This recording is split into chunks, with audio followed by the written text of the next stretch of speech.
Coy Westbrook is a prisoner in Texas. If the state has its way, he'll be dead within the hour.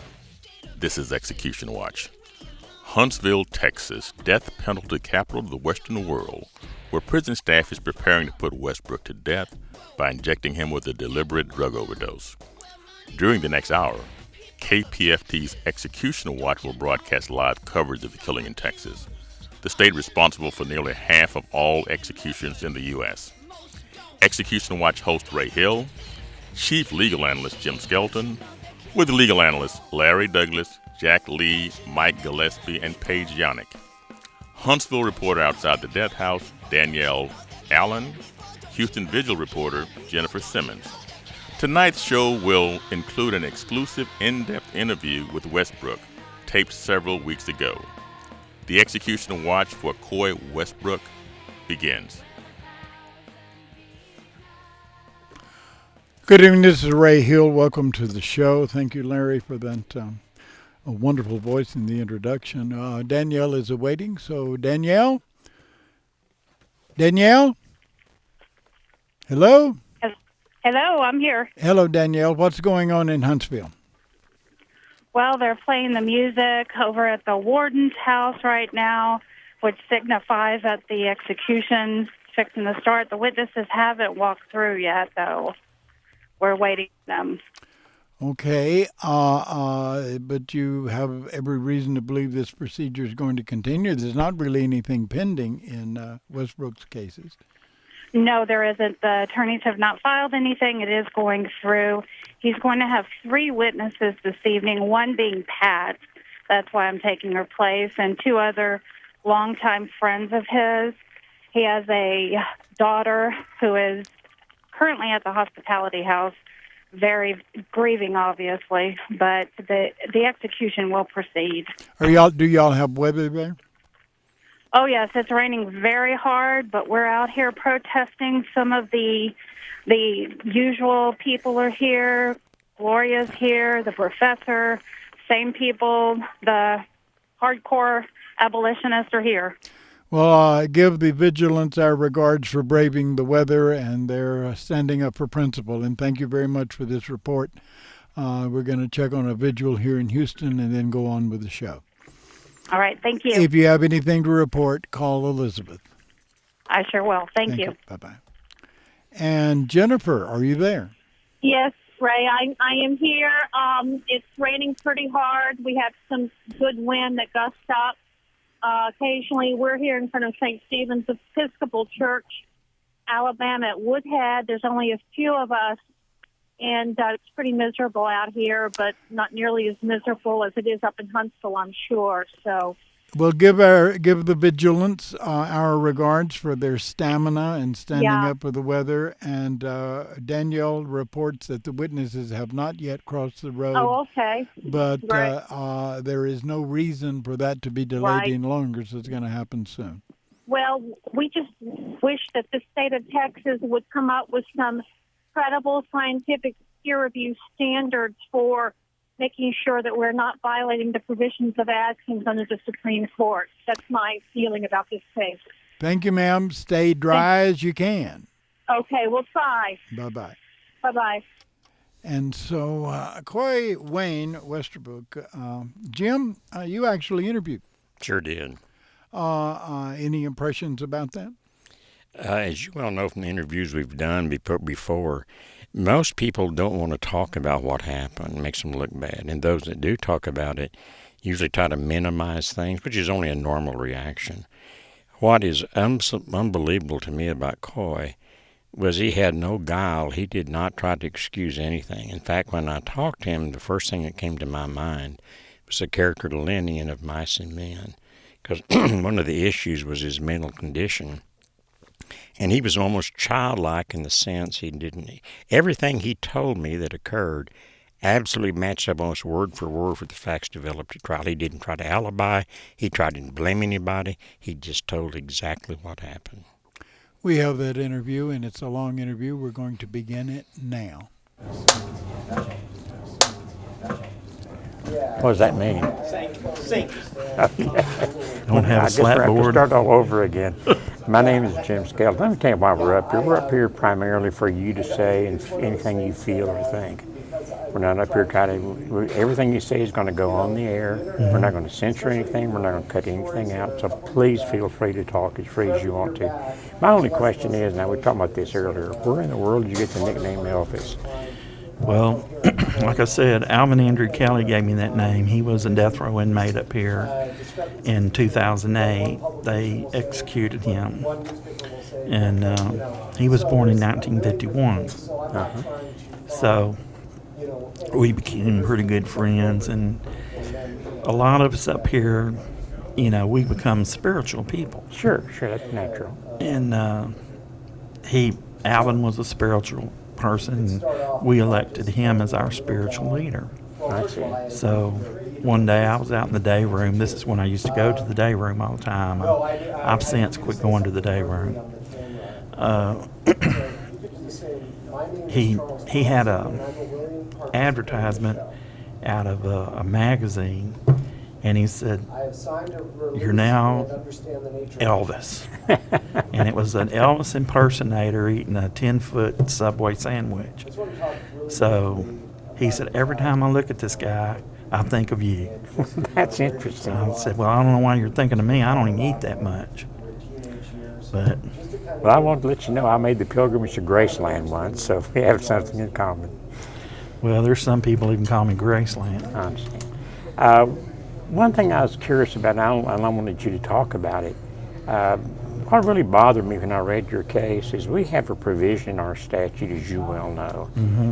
that if somebody acts under sudden passion from something that would make anybody angry or lose control, it's much mm-hmm. like temporary insanity. For example, if something happens to you where you just lose it, and during that period of time that you've lost it, you kill somebody, that's called sudden passion.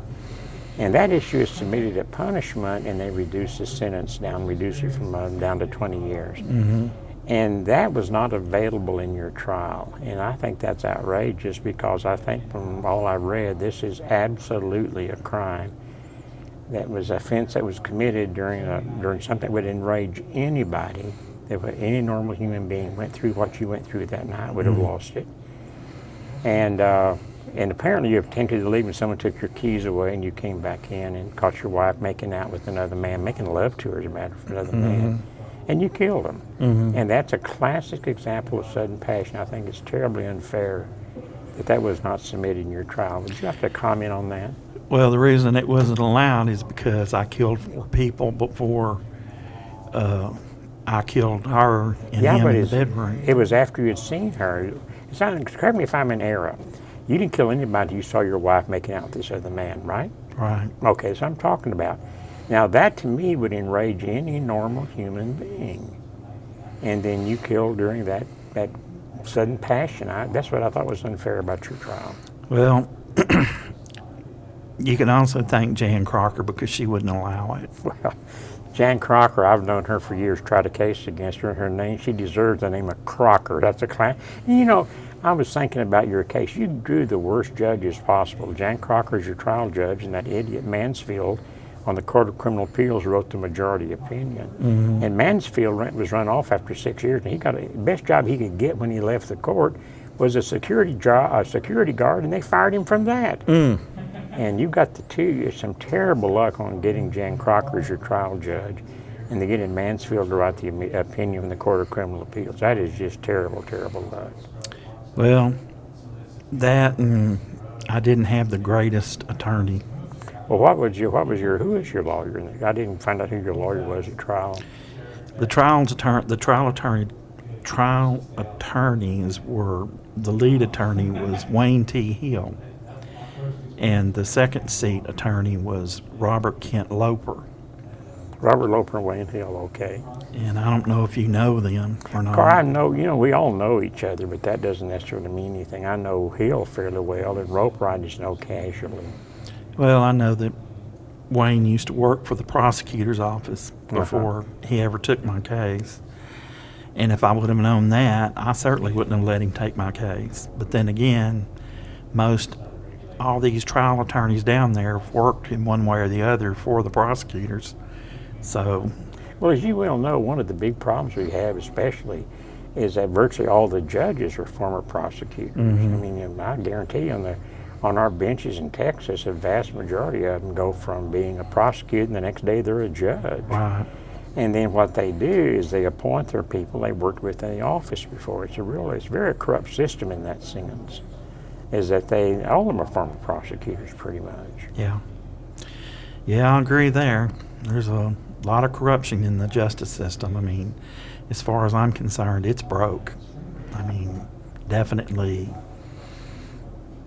Because what's interesting about your case, I do a lot of these death penalty cases. I read a lot of them, as you know. Most of them have a record of being in and out of jail, going to prison, being in trouble. You had absolutely nothing like that in your background, did you? Nope. I wasn't a criminal. Most of my friends were deputy sheriff, constables, fire marshals. Some of them were FBI agents. I had a couple that were Texas Rangers. And did any of them volunteer to come and help you during the trial? I had one HPD officer who testified in my trial, and I found out about 2 years ago that I guess it was Mr. Nielsen, who was the lead prosecutor in my trial, filed a letter of recommendation on him to the chief of police, saying that he was working against the system and that he wasn't a very good officer. So instead of allowing him to progress up the ladder, and because he was in pursuit of becoming a drug enforcement officer. With the DEA? Yeah. And they wouldn't let him, on the count of that letter, he was blackballed, basically. And all he did was testify as a character witness for you, correct? Is that it? Yeah. Yeah. And he didn't say anything in the trial that exactly, other than I was a good person. We'd worked extra jobs before together. I always showed up on time. But other than that, I was just a good person. I take it you must have done some security work then. Yeah. And had you wanted to be a police officer? Has that been one of your goals? Yeah. We used to ride around a lot together. I'd be riding as an observer with him, and I got to go on a lot of dope investigations and things, and seeing how the detectives did their work. And I'm gonna be perfectly honest with you. I'm glad I didn't become a cop, because they do a lot of dirty dealings. You know, and comment on this if you would. I was a prosecutor. One of the things that I learned in dealing, especially with policemen, they feel if it's a bad person, whatever they need to do is justified. That whole idea the ends justify the means. Has that been your experience? As long as I was riding with him, it was.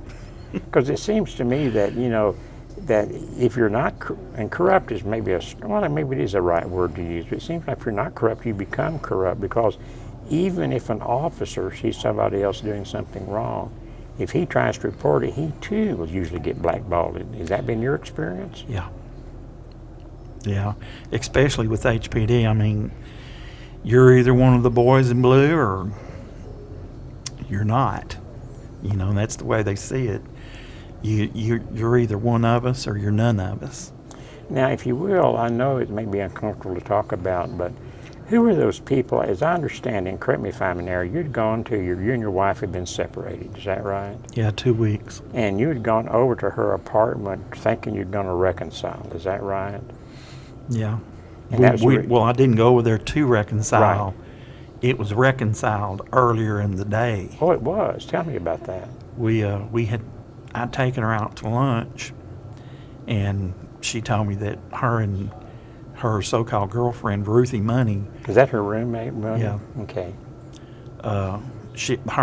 They weren't getting along, which is pretty much the average between her and Ruthie, because Ruthie is an alcoholic. You'd known Ruthie before, I take it. Right. And Ruthie was an alcoholic. She sold marijuana. She did everything she could possibly do. I mean, she was a what I call a homophobic prostitute. Mm-hmm. And she had these guys come over there and pay her bills. And if you and she even picked up a name, and they called her 18-pack Ruthie. Oh my gosh. As long as you had an 18-pack beer and a carton of cigarettes, well, you could have her all night long. Sound like a key truck stop girl to me. So We better explain what we mean by key truck stop girl in the Cheating Heart Motel. That was a place out in that neighborhood where all the hookers hung out and all the women hang out. And, yeah. Is that right? Yeah. Anyway, you talked to your wife earlier that day, and then what happened? She told me that she wanted me to come back home because she didn't want to live alone. So I said, all right, I'll come back home. And I said, but it's going to be after work. And I never did go to work that day. I just took off the rest of the day. I went back home, and I sat there, and I thought to myself, something isn't right about all this stuff. Something's terribly wrong. In what sense? I don't follow. I don't know. I just had a gut feeling. Okay. Something told me this was not a good thing. And You mean her being separated, or her calling you? no, or her what? calling me back, wanting me to come Okay, back over okay. there, because she hadn't wanted me back over there, and then all of a sudden she wanted me back. I over there. see. And she had made a remark one time to me that she was going to try to kill me. Okay, I see. And I kind of thought about that too, even when sitting there in my house. I said, wonder if she's going to try to, have somebody jump me or something. Mm-hmm. And that's basically what happened that night. I mean, Now, when you get over there, I think her roommate was there, and there were a couple of guys there too, weren't there? yeah. Yeah, I think there were a total of what, 2 men and there's 2 women. Is that right? No, there were 3 men. 3 men, okay. Yeah, I know that. Did one of them come later, or all 3 of them there when you arrived? No, one of them come a little bit later. That's what I thought. I thought there were 2 guys there, then the third one shows up. What time of the day or night is this? Well, it began about between 9:30 and 10, and when I got there, when I walked inside the house, I asked her, I said, what's all this? Did you know the men? Had no earthly idea who they were. I mean, she tried to tell me, well, you remember Kelly Hazlitt, from Baytown? And I said, no, I don't remember. May have been one of her friends. It wasn't one of my friends. I got you. So, and if it was one of her friends, it was probably somebody that she had been in bed with. But it all began between 9:30 and 10, and I sat there long enough to have 3 or 4 beers. What were they doing? Just sitting around drinking and talking, or what? Yeah, mainly just jacking their jaws, not about much nothing, anything. I just, I finally decided that enough was enough. I'd had enough, She didn't really want me to come home, because if she had, these people wouldn't have been there. And she had already went into the bedroom with one of these guys, and I told her girlfriend, Ruthie, I said, well, when she comes out of there, you tell her I left. So you were just planning to leave when she went back in the bedroom with this guy? And I said, and tell her don't be calling me and don't be bothering me. And I said, because I'm done. I'm through. This is it. Oh, I don't blame you. And I walked outside. Just as I was fixing to walk outside the house, a knock come at the door. I opened up the door, and who would be there? None other than the dope dealer, the kick burglar, and the horror thief in the neighborhood. You're kidding me. So, I knew this about this guy. And I said, what are you doing here? He said, well, they told me to come over here and party with them. And I said, well, you have fun. I'm leaving. So as I walked out, he walked in. But Ruthie told him, don't let him leave. Because if he leaves, he's going to bring the cops back over here. We've got dope in the house. We don't need no problem with no police over here. I see. So Ruthie, okay. and there was like a freezer bag of dope in the towel rack or the towel compartment in the bathroom that I'd found, because I don't walk into nothing blindfolded. I went into the bathroom, and the first thing I did was I looked in where the towels and things were kept, and there was half a freezer bag full of cocaine and a big old rock of hard cocaine in the center of it. And I didn't say anything about it. I knew what was going on when I got there, and the dude that was on the couch, he was already kind of basically high to begin with, and I noticed that right off the bat. But when I left, I got into my truck, and I was just about to stick my truck keys into the ignition of the truck, and this is when the car thief came out and said, that drug dealer that had appeared earlier, right? Yeah, this guy's name was Tony Cruz, or Antonio Cruz. And he came out there and said, "Where are you going?" I said, "I'm going to the house. Where else am I supposed to go?" I said, "I'm not going to sit here and be a part of all that in there." I said, "You know me better than that." And he said, "Well, they don't want you to leave." And I said, "Well, I'm going to leave." And he opened up the truck, tried to pull me out of the truck. And from that point on, it was kind of like the fight was on. I got you. And he was just a little old skinny, scrawny dude. I mean, he probably didn't weigh 180 pounds at the most. And but I didn't want to hurt him. I mean, I wasn't the type of guy who would just take my wrath out on you. I mean, even though I was drunk or stoned or buzzed or whatever, I just told him, "Get off of me, leave me alone." And apparently I didn't realize it, but he got my keys out of my hand. That just goes to show you how buzzed I was. And Had he you ran gotten off. high over at the house with the rest of them? Yeah, Okay. he ran back inside the house. So when I got back in the truck, I reached up there and was going to turn the ignition on, and there weren't no keys. So I said, "Well, I must have dropped them." So I got out, felt in the floorboard, and they weren't there. I felt up underneath the seat, they weren't there. And I said, "Well, he's got them. He's got to have them." So I thought, now why are these people wanting to keep me here? Why do they want to keep me here? Well, I would imagine what you said. You're afraid you'd call the police on them. So I said, "Well, there's something screwy going on. I'm not going to take no chances with it." I pulled my deer rifle out because I carry guns with me regardless. I mean, I either had a handgun, a shotgun, or a rifle on me. I had a gun on me somewhere. In this case, I had been working hot shot. I was going in some bad neighborhoods, and I was carrying big payrolls with me. So how shall you mean these delivery stuff? Yeah. Okay. And I was delivering a large amount of money, like $35,000 to the bank, and making bank deposits for companies and stuff like that.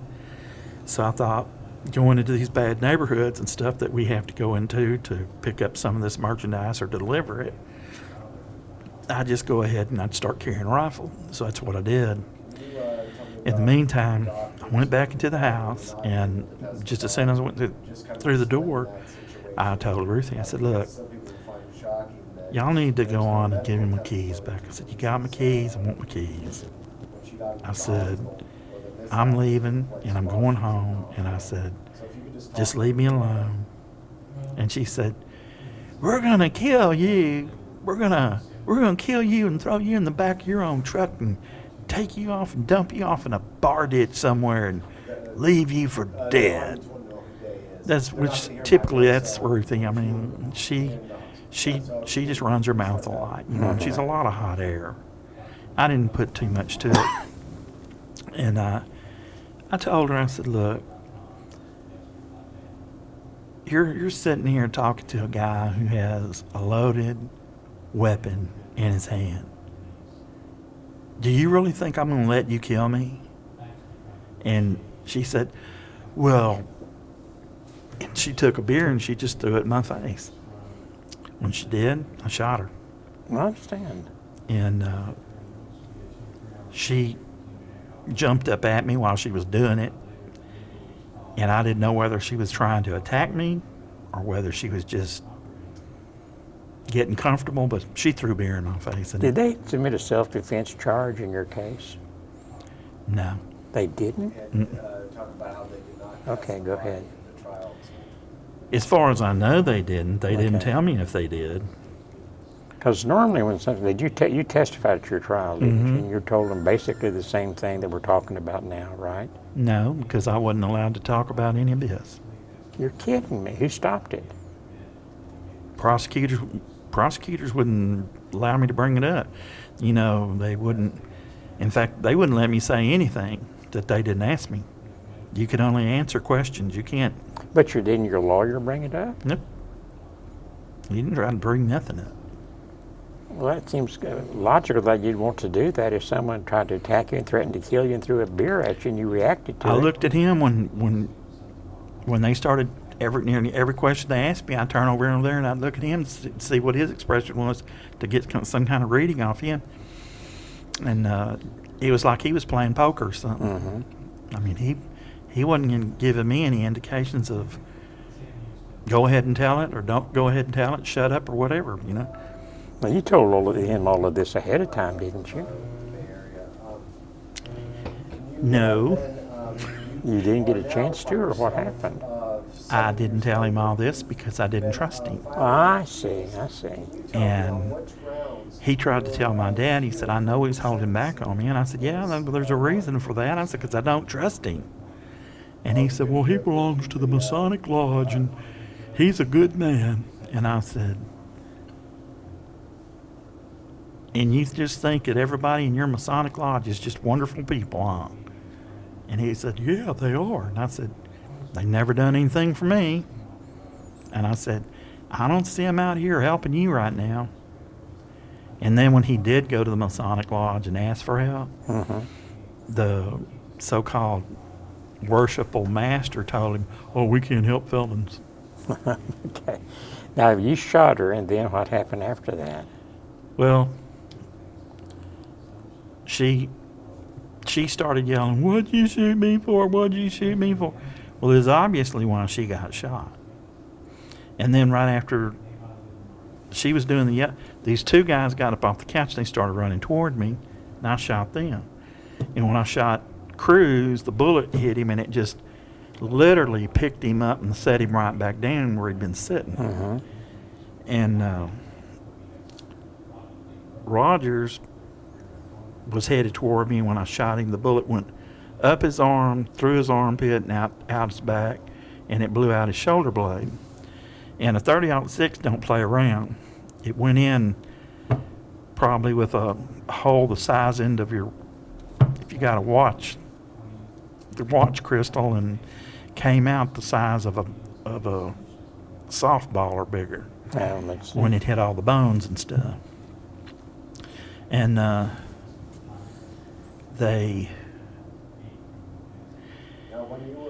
he ran out to the yard screaming, call the police, he's killing everybody. Well, I guess I was, seeing that they charged me. I didn't know what they were going to do. And as far as I'm concerned, they were after the gun. They got a hold of the gun, we wouldn't be having this conversation. Exactly. And everybody there died within just a very few minutes. And your wife was shot too. Where was she? She was in the bedroom. Doing what? Oh, she was having sex with this dude in the bedroom. And was that after you had shot? Yeah, I mean, the gun had went off three times in the living room. And this house wasn't very big. It was only like, say, where you're sitting over there to the end of the bathrooms over there. It wasn't very big at all. It was less than 800 square feet. And just went in there, kicked the door open because the door was locked. And she realized what was going on, I guess, and she hit him in the chest with both of her hands, and she hit him so hard he bounced up off of her onto his feet at the end of the bed, and then she tried to roll off the bed, and as she was rolling to get on the floor, I shot across the bed at him, and of course that's when she got hit in the hand with a slug. I mean, I wasn't aiming at her, and I didn't intentionally kill her. They just, you can't control bullets, what they do once when they leave the muzzle. And I mean, she's in the process rolling off, hitting the floor. And of course, the prosecutor, he gets up there and tries to say, "Oh, we know she was holding her hand up in the air, telling you, no, don't shoot, and you shot anyway." No, I didn't do that. That's a lie. I mean, Well, he wouldn't know it either because there's nobody there that said that. So. Well, if I'd had any snap there, I would have said, "Did you have a video camera hidden in the house somewhere? Do you know all these facts? How do you know everything I did? I'm the only witness that you got, and I'm telling on myself right now." And I was perfectly honest with it, basically. I didn't have any problem telling them what happened. And I really thought that, I was justified in everything I did. Okay, and I also understand that you went back out of the house and put the gun back in your gun rack and waited for the police. Yep. Didn't try to escape or anything, did you? Nope. When they got there, they wanted me to lay down on the ground. I wouldn't lay down for them. And they said, "You need to lay down on the ground." I said, "I'm not laying down on that wet ground." I said, "You want me? Come over here and handcuff me. I'm not going on anywhere. I'm not going to do anything." How long did you have to wait for him? You could easily have escaped. Probably 7 minutes. Okay. It wasn't very long. Now, are you confined in jail the entire length of the time? Yep. Never made bond? Who can afford, like $1 million bond? And did you ever try to get the bond reduced? Did they ever try to do that? Yeah, they reduced it down to $100,000. Who can afford $100,000? I understand. 6 months. The following June, the trial started. As I understand, during your trial there, the state used a jailhouse snitch and informer. Would you tell me about that? Yeah, his name was Philip Eugene Jones. And he come to me one afternoon. They had put me up into what they call the drug addiction section of the jail, where they try to help these people, supposedly. And they put them through a 12-step program if they've been dealing with alcohol. Well, seeing that my case involved alcohol, they put me through this 12-step program. And I didn't mind it. It wasn't no big deal. It was pretty comfortable. And I didn't have to put up with a bunch of nonsense or nothing. So, and I had a cell to myself, and I liked that. So, this other dude, the Snitch, was in a cell by himself that they'd put me in there with.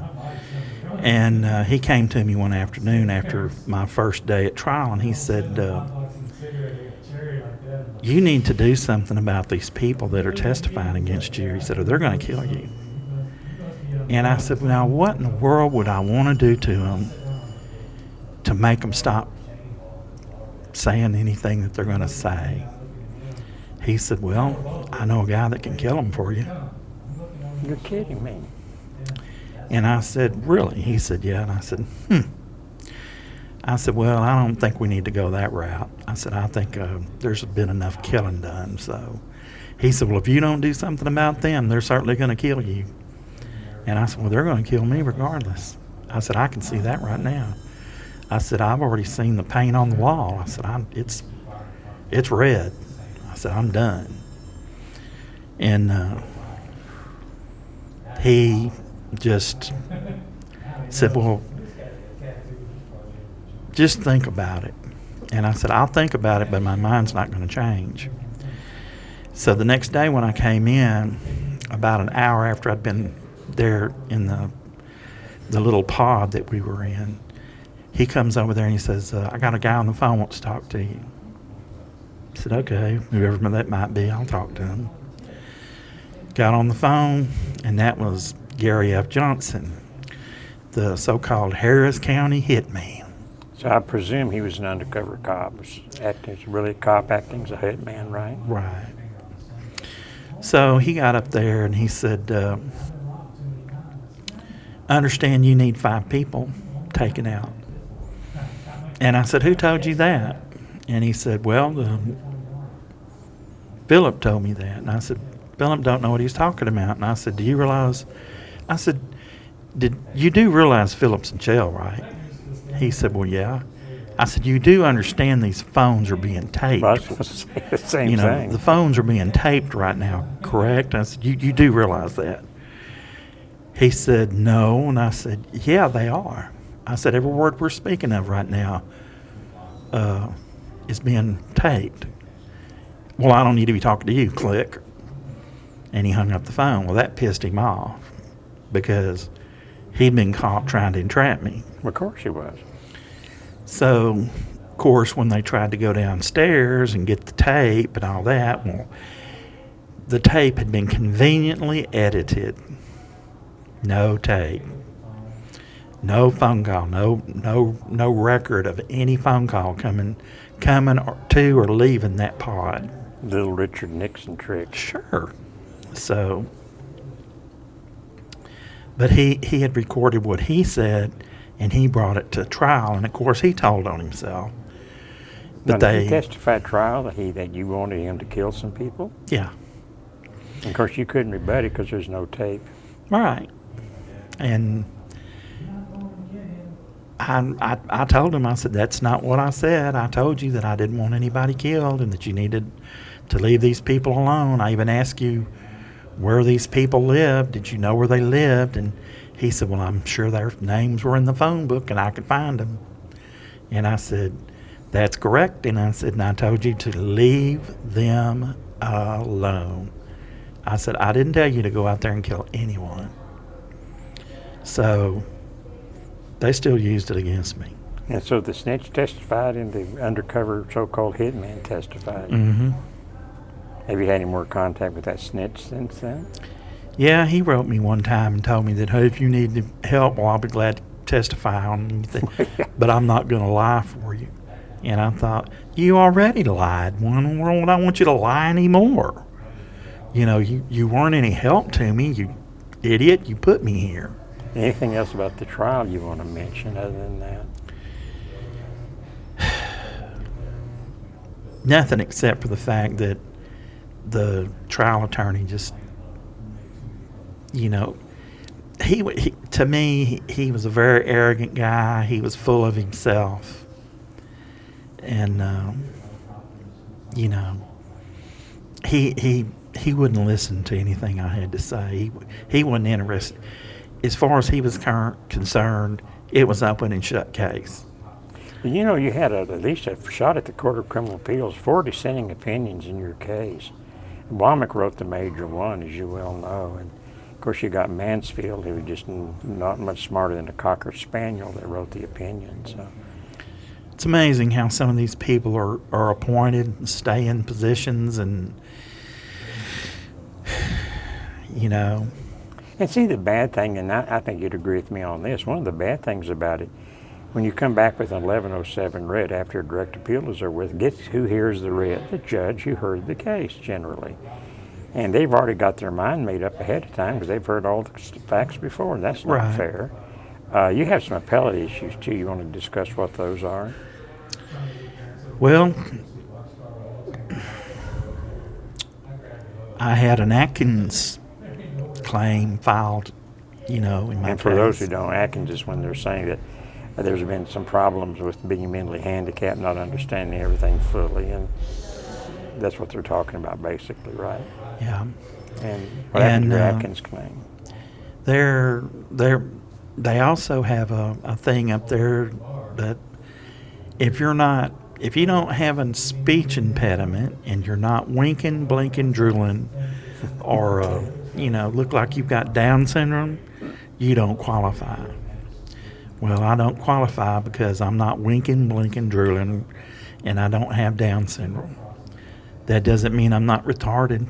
It doesn't mean I don't have any deficits in my case, but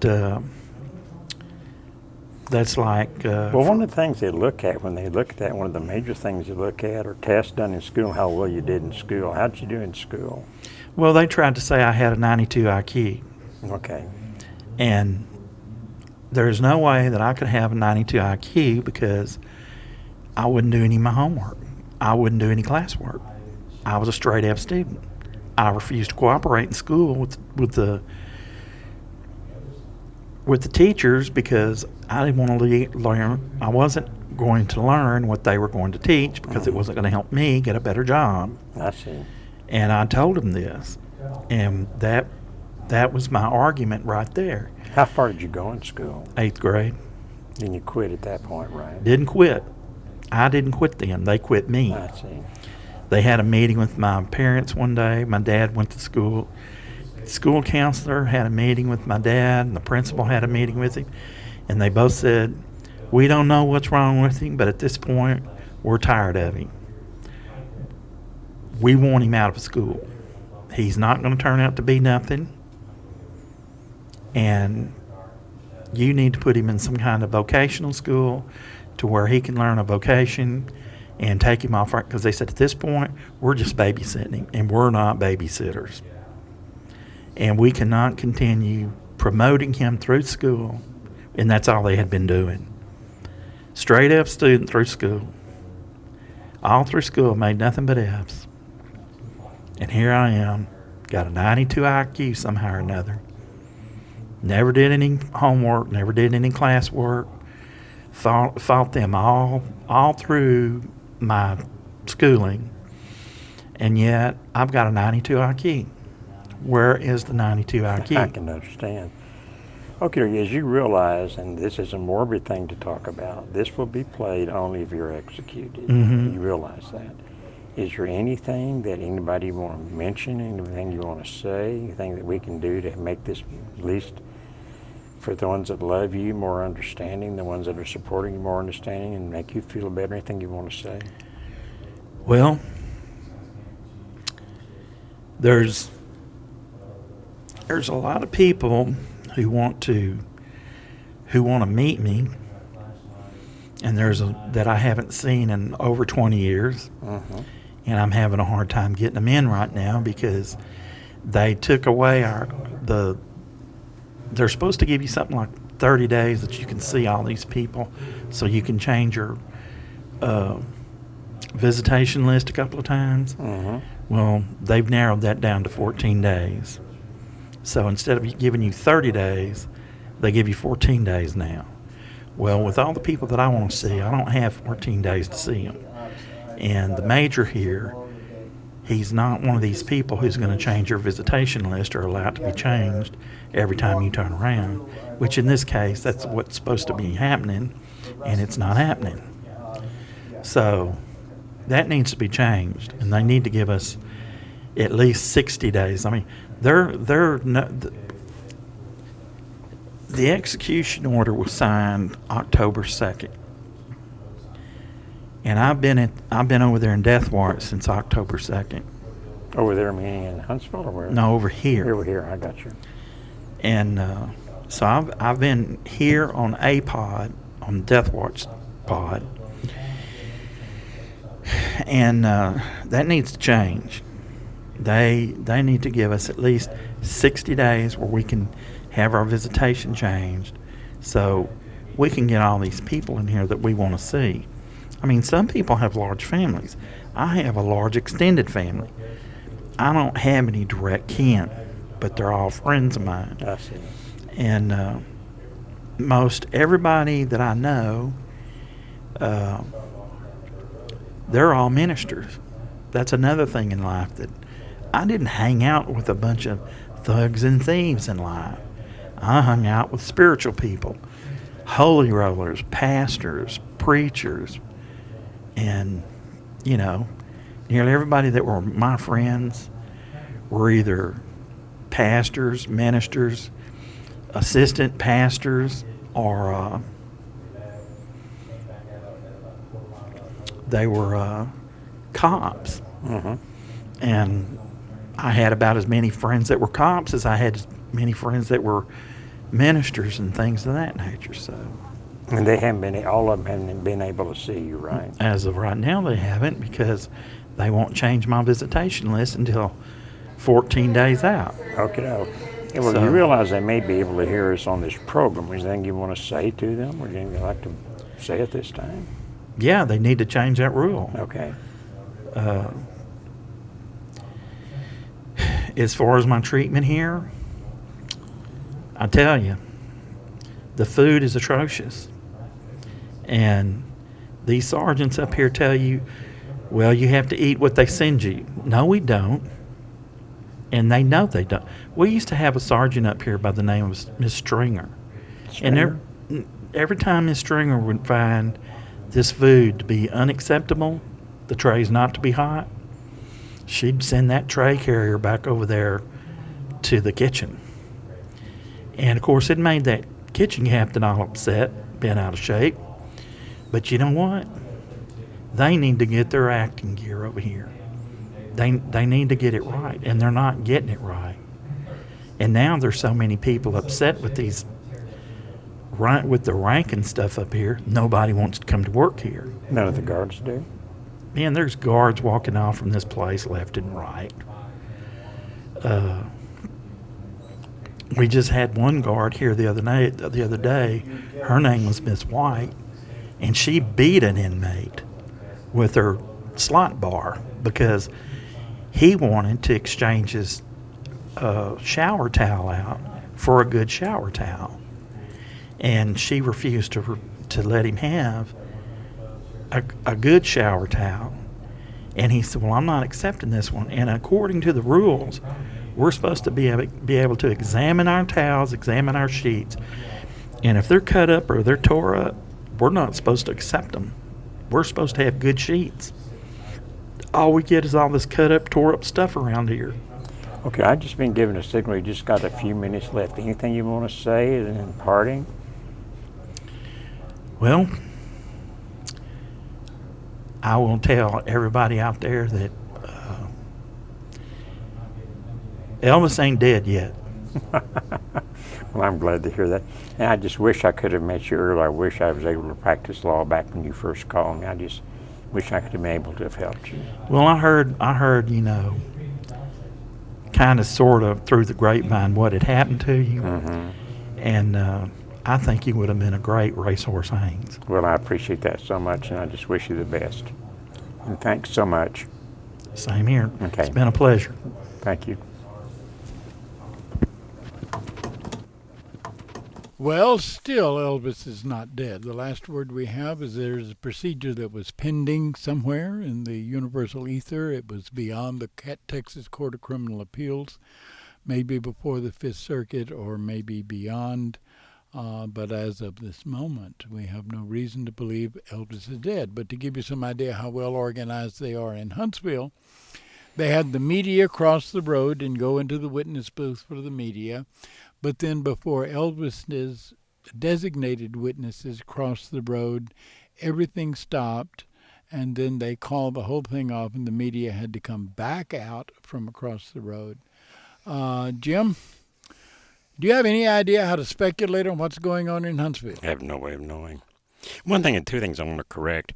Number one, I read a lot of these cases, and Wayne Hill did a tremendous job, contrary to what McCoy says.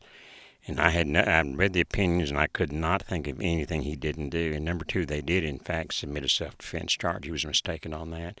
And I also think he's mistaken on being critical of Wayne, because Wayne did a tremendous job on this case. But Wayne's got a reputation for being a pretty good lawyer. He's a good lawyer. And he on this job, he whoever did was everything in he could have done. second chair, that other fellow's pretty good. Both of them are good lawyers. That that I don't agree with that. Of course, Loper may have a little more experience under his belt now than he did then. Anyway, but Wayne, like I said, I read that opinion. He did everything you could possibly do, and some stuff I never thought of. So I thought he did a great job. Paige, do you have any speculation on what might be going on? I have absolutely no way to speculate. It's not apparent from the information that we've received anything going on but a hold.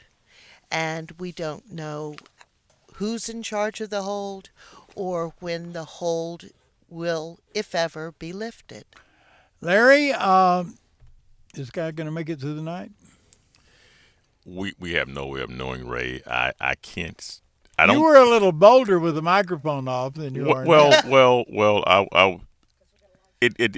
He's not in a good position, Ray. I mean, No. I don't know what the holdup is, but sometimes these things, once they get started, and I can't see any reason why they wouldn't continue at some point during the window that they have.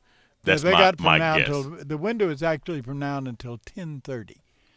But it's actually legally until midnight.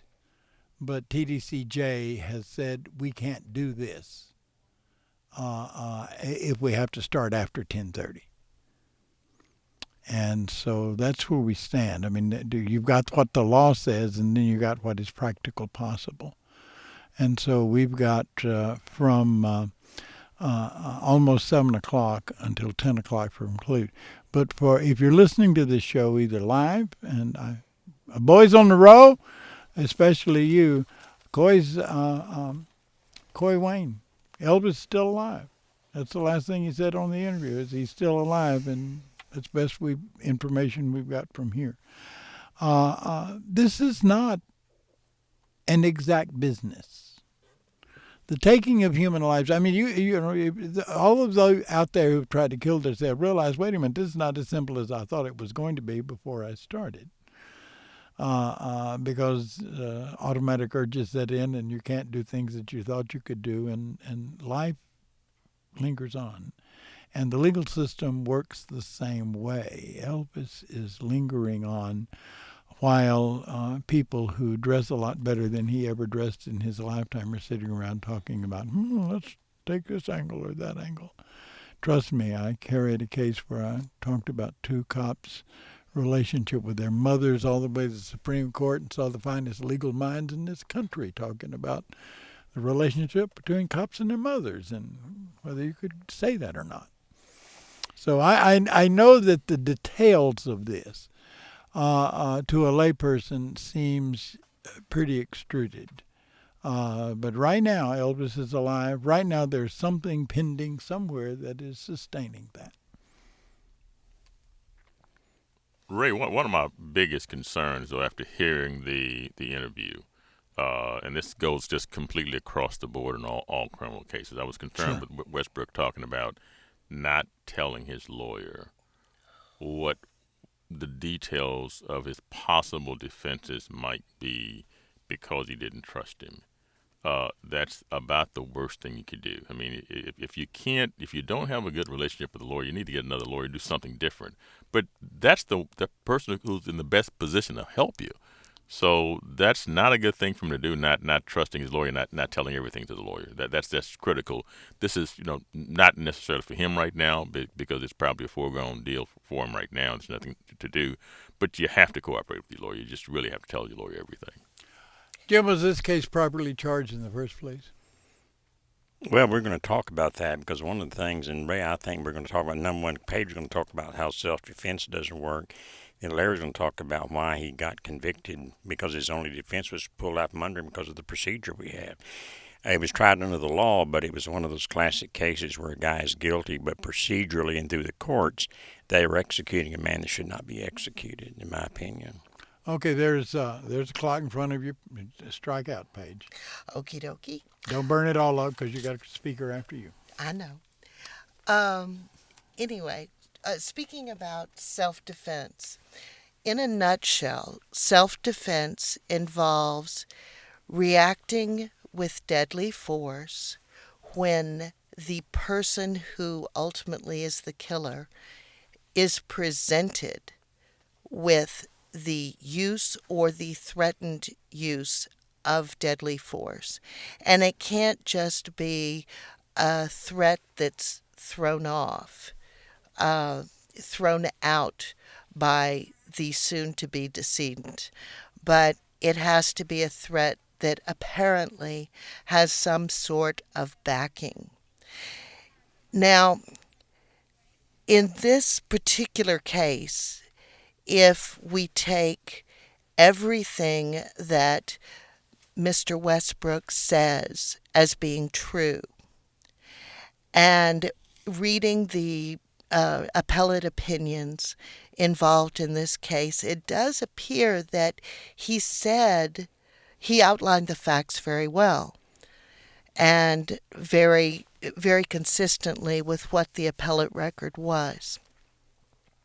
Anyway, based on the facts in this case, it does not appear that even though the woman he called Ruthie threatened deadly force, that there was any apparent ability to carry that out based upon what Mr. Westbrook said. Well, don't they apply a reasonable man standard to that decision? Yes. And is it not credible that Coy may not actually qualify for reasonable man? Well, part of me wants to think that, because I find in this particular case, even though 5 bodies ended up on the ground. Yep. He even miscounted that. He said there were 4 and he killed 5. He shot 5 and killed 4. So there were 5 on the ground. Okay. Killed 4. Anyway, even though there were as many decedents as there were, I still, part of me still wants to say that because of sudden passion, because of a potential claim to self-defense, which was ultimately rejected by the jury, the issue of self-defense was presented in punishment. Okay, Paige. God is clock, and so I've got to interview. Sir. This is Ray Hill. I'm the host of Execution Watch. I want to thank the legal team, which includes Paige, you just heard, Jim, which you heard, Larry, you heard. We got 2 more in the wings that didn't get to play tonight, and that's Jack and Mike. I want to thank Danielle, who was our Death House reporter. I want to thank Jennifer Simmons, who was our vigil reporter. Our executive producer, of course, is none other than the capable Elizabeth Stein, who is in the other room on the telephone trying to figure out what the hell's going on, because that's her job to know that. And, of course, our computer wizard and the technical guy that made it possible for you to listen to this all over the world tonight is Otis McClay. We're very lucky to have Shannon in there sitting at the board doing excellent work. Our next execution date is the 22nd, and it's scheduled to be Adam Ward. Texas is killing them on a pretty regular basis. I hate doing this show, but I love having you out there listening to me. If you have any comment about it, you can get in touch with us directly on my email, hillray@sbcglobal.net. Coy, hang in there, son. We hope you make it through the night.